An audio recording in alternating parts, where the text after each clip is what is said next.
人活多久，看体重就知道。老人体重增加，越重越长寿。医生告诉你，俗话说，千金难买老来瘦。现在大多数人对零糖、零卡、零脂肪的追求可谓到了极致。喝个牛奶要看看是不是脱脂，吃个饼干要看看热量高不高，就连一日三餐也开启了精密测量。首先，咱要知道为何老来瘦被大多数人看作理想状态。一是行动方便，二是健康。但是瘦就不一定健康哦。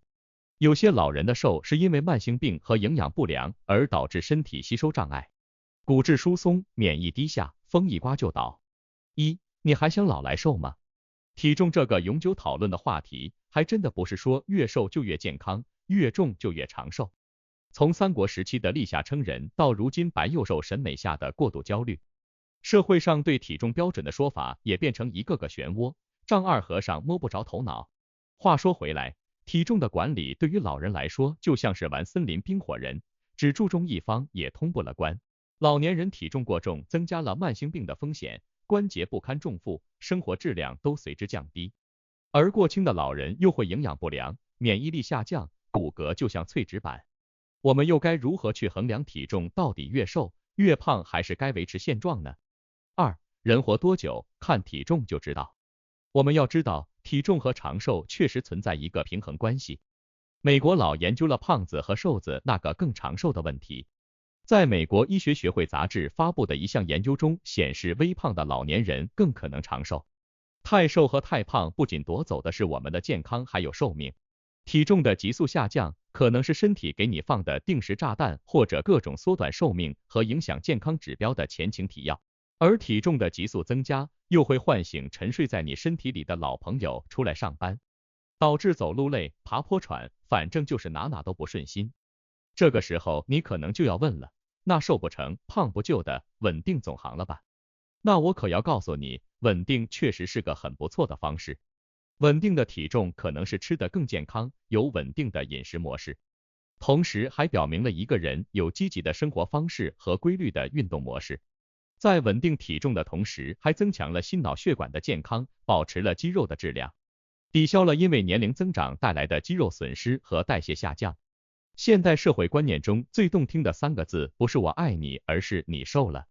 2023年8月，老年学杂志发布的一篇新研究发现，能把体重保持稳定的人更容易活到90岁。少吃30%，多活20年。这个时候你要问，吃饱才有力气减肥，看到好吃的东西就是忍不住多吃，我能有什么办法？而且偶尔多吃一点也没发生什么大事嘛。正是这种心理魔鬼作祟，才导致你多吃的时候一边自我安慰，一边满足嘴馋。看到这，很多人会笑着说，日本人为何长寿，就是因为经常不吃饱。虽然日本其他行为令我们厌恶，有一说一，日本已经连续20年左右长寿人数稳坐世界前列。在柳叶刀全球健康的一项调查显示，日本人并不爱运动，那为啥他们很少动，却还是很长寿？那他们的长寿秘诀是什么呢？餐食少而精，少而杂。日本菜的特点主打一个浓缩的都是精华，而且在菜量少的基础性下，细嚼慢咽，增加饱腹感。食材丰富，一天都能吃30种食材以上，避免偏食和单调，保持了营养的均衡输出。吃鱼多，吃红肉，吃米少。因为日本属于沿海地区，海产品资源丰富，唾手可得，所以他们每餐都会有丰富的海产品，可以说是吃鱼比吃米多。加之深海鱼类富含丰富的蛋白质和长链不饱和的脂肪酸，对身体无疑是锦上添花。少油少盐少调料。日本的烹饪方法大多是以生食蒸煮为主，在保持食材新鲜的条件下，锁住食材最大化的营养，减少致癌物质的产生，有益健康和长寿。少吃外卖。相信很多追日剧的伙伴就会发现，日本初高中生出门都是自行准备便当和餐食，而自己做饭的好处就是注重营养的均衡搭配，不会像外卖那样多油多盐。日本人相对于国人更注重自身的生活，例如在国外，牙齿问题是每个家庭特别关注的焦点，每年都会定期检查和保护牙齿的生长。他们喜欢玩乐，充实自己，不会把大把的精力放在照顾子女及孙辈的身上。总的来说，少操心也是日本人的长寿秘诀之一，大家不妨也可学一学，做到劳逸结合。4. 老人胖一点真的没关系吗？都说人到中年就发福，连喝水都要长肉，但发福不是因为新陈代谢变慢。Science 发表的一项研究表明，全球29个国家和地区，从一周大到60岁老人的群体中，日常平均消耗的卡路里早在婴儿时期就达到了最高值，20岁后趋于稳定，要直到60岁之后才可能降低。实际上的肥胖并不是因为新陈代谢惹的祸，而是激素、心理压力、疾病和活动水平都会影响我们的胃口、能力消耗和体重，这些各种因素之间相互抵触，相互影响，汇聚成了人们口中的发福。根据中国肥胖患病率及相关并发症研究发现，2004年到2018年肥胖的患病率从 3% 涨到 8%， 超重者占 34.8%， 肥胖者占 14.1%， 大约一半的人是超重或肥胖的。肥胖不仅对心血管、呼吸系统、关节等产生危害，还会导致你行动不便、懒得动弹。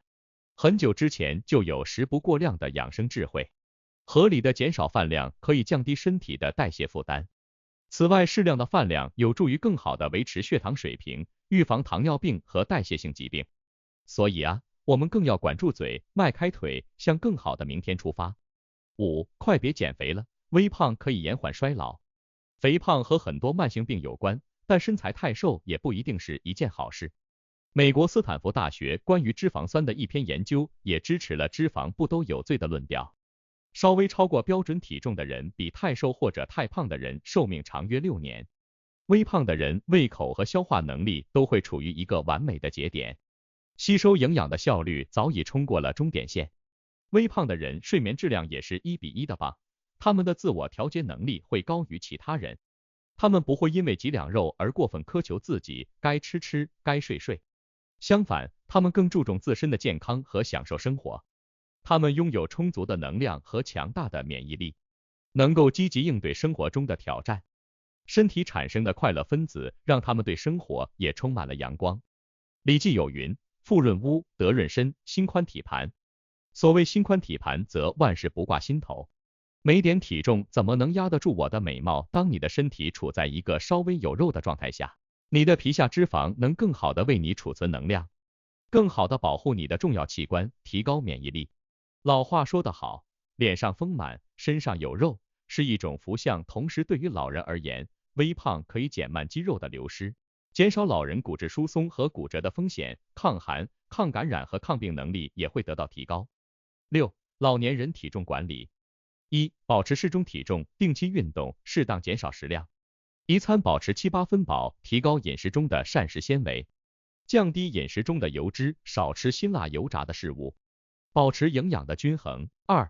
定期体检，通过体检来了解自己的身体状况，如体重、腰围、腹围、血糖、血压，一周定时1到2次，从而更好的解决带来的一系列问题。3. 机不可失，吃起来多吃含蛋白质、钙、铁、锌还有含维生素 D 的食物，增加身体免疫力，防止身体因为缺少某种维生素或者营养物质产生相反的效果。4. 做到4慢3长，吃饭慢，性子慢，起床慢，心率慢。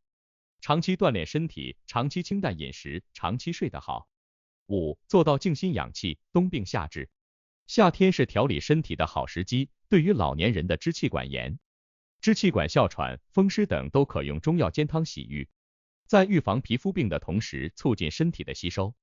气温过高时，最好减少外出，避免高强度的运动。结语：体重和寿命之间的关系相辅相成，密不可分。研究强调维持体重的重要性，特别是在老年时期，身上囤点肉更健康。千金难买老来瘦这个说法也不科学，咱们盯着体重秤的同时，也要考虑自己的其他反面才行。只有这样才能活得更健康、更长寿。只有这样，我们才能成为活蹦乱跳的小可人儿呀。只有这样才能保持体重和寿命的平衡点。